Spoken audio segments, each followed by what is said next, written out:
কোনো বিপর্যয় তো নয়। উত্তরবঙ্গ আপনাদের শক্ত ঘাঁটি, সেখানে দুটো আসনেই ব্যাপক ব্যবধানে পরাজয় হয়েছে এবং বাংলাতে উপনির্বাচন হয় না।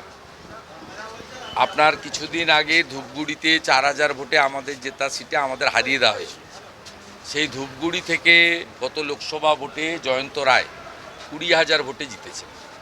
এই মাদারিহাটে যখন সাধারণ নির্বাচন হবে তখন 30-40 হাজার ভোটে বিজেপি প্রার্থী জিতবে। উদাহরণটা দিলাম তো ধূপগুড়ি।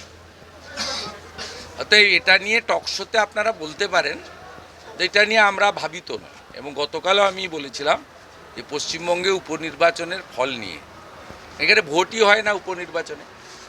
এই যে মেদিনীপুরে পুলিশ একটাও পোলিং এজেন্টকে কাউকে বাড়িতে থাকতে দিয়েছে? আগের দিন শালবনি চাঁদড়া কাউকে থাকতে দিয়েছে? আমাকে রাত্রে এখানে এসে প্রেস কনফারেন্স করতে হয়েছে লোকগুলোকে, মানে যাতে বেঁচে থাকে এমনভাবে অত্যাচার সেখানে করা হয়েছে। এমনকি ভারতীয় জনতা পার্টির শক্তিকেন্দ্র প্রমুখ তার বাচ্চার জন্মদিনের খাওয়ার প্যান্ডেল পর্যন্ত ভাঙা হয়েছে। এত অমানবিক। নির্বাচন 26-এ হবে এবং মহারাষ্ট্রের মতোই নির্বাচন হবে। তবে এক্ষেত্রে আমি বিরোধী দলনেতা, আমি সংগঠনের আভ্যন্তরীণ বিষয়ে নাক গলাই না, যুক্তও থাকি না।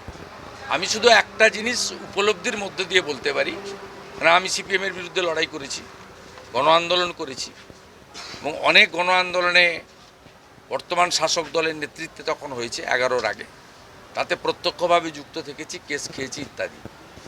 তাতে দুটো জিনিস আমার উপলব্ধিতে এসেছে: নির্বাচনমুখী সংগঠন এবং আন্দোলনমুখী দল বা মোর্চা।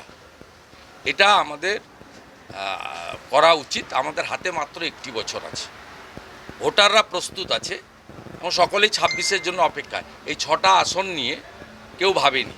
আমি আপনাদেরকে উদাহরণ দিলাম ধূপগুড়িতে 1 বছর আগে বিজেপি বিধায়ক বিষ্ণু রায়ের প্রয়াণে উপনির্বাচনে পিসি ভাইপো পুলিশকে দিয়ে দখল করে অনেক মিথ্যা প্রতিশ্রুতি দিয়ে অনেক বাড়ি বাড়ি কাজ, চাকরি বাকরি, মহকুমা ইত্যাদি অনেক ঢপবাজি করে জিতেছিলেন 4,000 ভোটে। তো যখন জেনারেল ভোট হয়েছে আমরা জিতেছি 20,000 ভোটে, এই মাস 6 আগে, গত এপ্রিল-মে মাসে।